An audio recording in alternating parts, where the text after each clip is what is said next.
Salut, on se retrouve aujourd'hui pour parler du clignotant. Vous savez, celui qui vous rend dingue, celui dont vous en avez marre parce qu'il s'éteint jamais, celui parce que il s'éteint quand vous ne le voulez pas. Bref, quand votre clignotant vous fait tourner en bourrique. Voilà, on en parle tout de suite. Je vous explique comment ça se passe.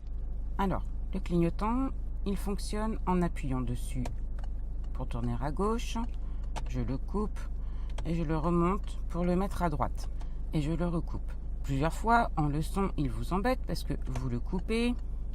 Vous souhaitez l'enlever vous-même et du coup vous me le faites tourner un peu dans tous les sens. Alors déjà il faut savoir que clignotant, lorsqu'il est mis à gauche ou à droite, vous pouvez le tourner et vous allez entendre un petit clic. Voilà, ce petit clic lorsqu'on tourne le volant fait que lorsque vous redressez votre volant,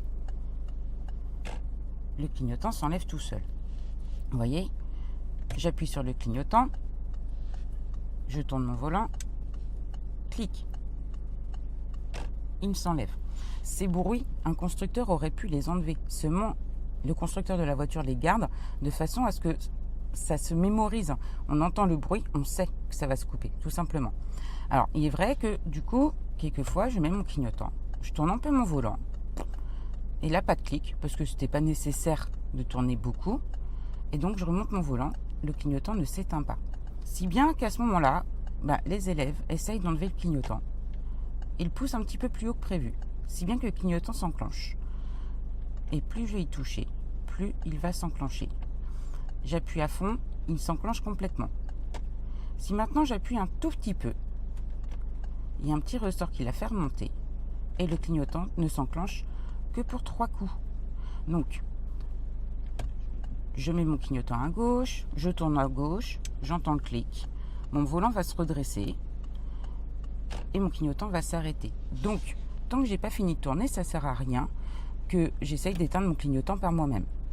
Si maintenant, après avoir tourné, je me rends compte que mon clignotant est malgré tout encore enclenché, je l'éteins.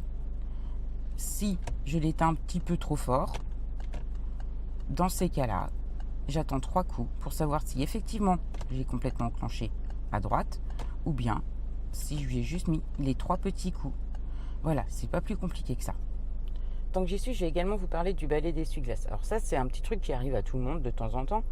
J'ai ma main sur mon levier après avoir passé ma vitesse et je remonte précipitamment ma main sur mon volant. Du coup, j'ai enclenché mon balai d'essuie-glace. Là, tout de suite, premier réflexe, je vais l'éteindre et ça m'énerve parce que j'arrive pas à l'éteindre, dans la bonne position. Alors, pourrez-vous éviter ça? Déjà, j'ai enclenché par erreur mon clignotant. J'attends d'être en ligne droite pour pouvoir m'en occuper ou d'avoir une situation pratique pour m'en occuper, un moment où je n'ai quasiment rien à faire. Et ensuite seulement je l'éteins. Il faut savoir qu'en règle générale, c'est 1, 2, 3 coups. Ça, c'est de la règle générale. Maintenant, il faut savoir aussi que souvent, si j'appuie une fois vers le bas, vous voyez, ça remonte tout seul. Ça, c'est un tout petit coup pour une fois de temps en temps, un petit nettoyage.